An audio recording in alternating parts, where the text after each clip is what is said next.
Okay, so we're outside and I made a tactical error. I'm gonna call myself out. If you're gonna do this, this is a good teaching opportunity.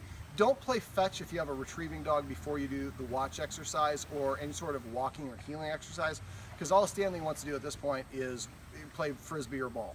So I'm explaining how we use what we learned with the watch in the other video. Now we're outside, we're gonna talk about how we can expand it to make Stanley look at us rather than reacting to other dogs. So what we're looking for, Herb, can I get you to walk around behind Brian? Sure. And Brian, I'm going to have you come and stand over here and look over, kind of stand right here looking this way.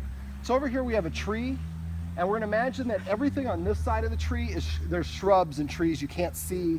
Your only sign of, you can only see from here to that tree right over there. So I have basically, if I'm in front, this is this is what I can see. This is the area of vision. And let's say that there's a path running that way that people are walking by with their dogs. So I'm going to stand here. Now you can go back over here.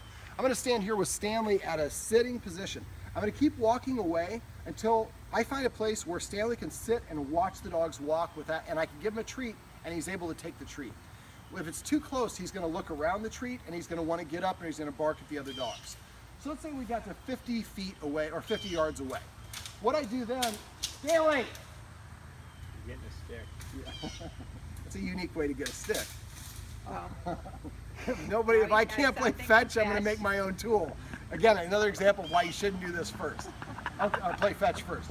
So basically, when the dog's walking on this path right here in this direction, when the dog is about to come into view on the right side of that tree, I'm going to have Stanley sitting here, and I'm going to turn my field of vision and look at Stanley.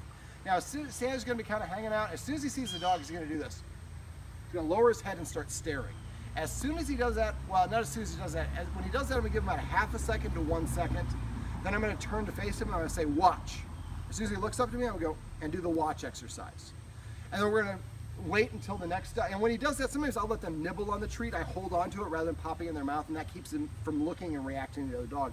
But again, our distance is enough where he doesn't react.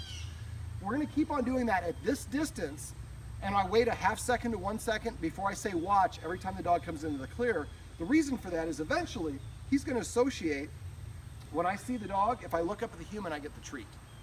Now this might happen over the course of several days. So if you don't get it on the first one, don't look at it as a failure. You just have to rep it. With him, he's smart. I'm guessing he'll probably get it the first day. Well, what we're looking for is eventually something called an auto watch. So eventually he sees the dog, sits down and looks up at you when he sees the dog without you having to give him the verbal trigger of the word watch. When he does that, that should be the highlight of your day. Karen calls this the auto watch in her book, Feisty Fido. So you should give him 10 treats in a row.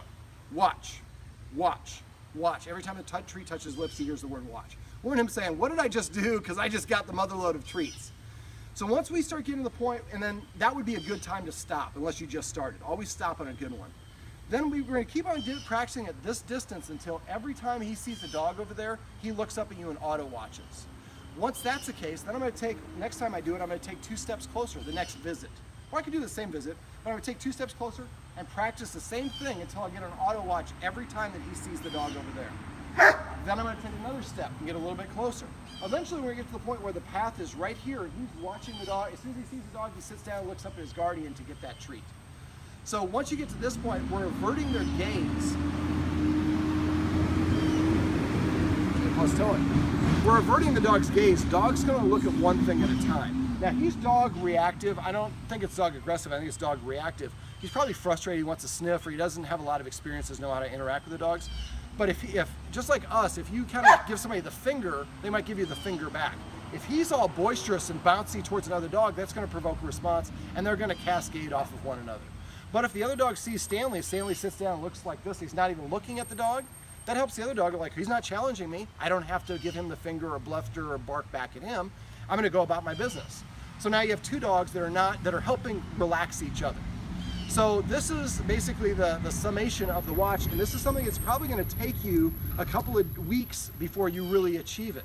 The good thing about this, when you get to this point, the dog just sees another dog and instantly stops and looks up at you. He's not pulling you on the leash. You're not trying to wrestle him around. He's voluntarily doing it and looking up at you and getting a reward for doing so. That's the watch.